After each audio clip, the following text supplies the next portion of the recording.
एक समय की बात है। एक राजा शिकार करने की इच्छा से अपने समूह के साथ किसी घने जंगल से गुजर रहा था। उन्हें काफी देर तक तलाश करने पर भी कोई शिकार नजर नहीं आया। वे धीरे धीरे उस घनघोर जंगल के अंदर जाते गए। वहां उन्हें एक जगह डाकुओं के छिपने की जगह नजर आई।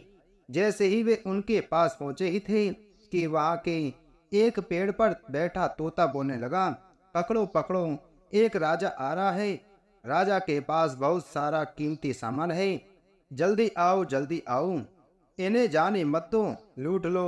तोते की आवाज कानों पर पड़ते ही सभी डाकू राजा की ओर दौड़ने लगी।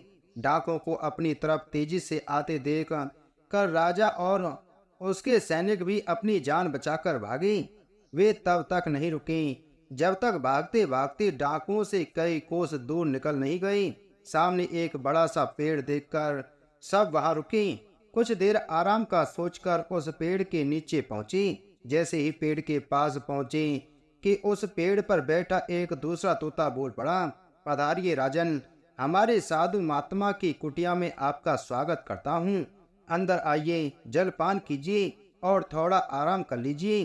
तोते की इस बात को सुनकर राजा और उनके लोगों को बड़ी हैरानी हुई और वो सोचने लगे कि एक ही जाति के होने के बावजूद दोनों तोतों का व्यवहार इतना ज्यादा भिन्न कैसे हो सकता है। राजा बिल्कुल भी इस बात को समझ नहीं पाया।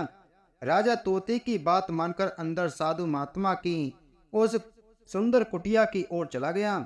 साधु महात्मा को प्रणाम कर उनके पास बैठ गया और अब तक उसके साथ घटी सारी घटना सुनाई और फिर धीरे से पूछा, गुरुवर, उन दोनों तोतों के व्यवहार में भला इतना अंतर क्यों है।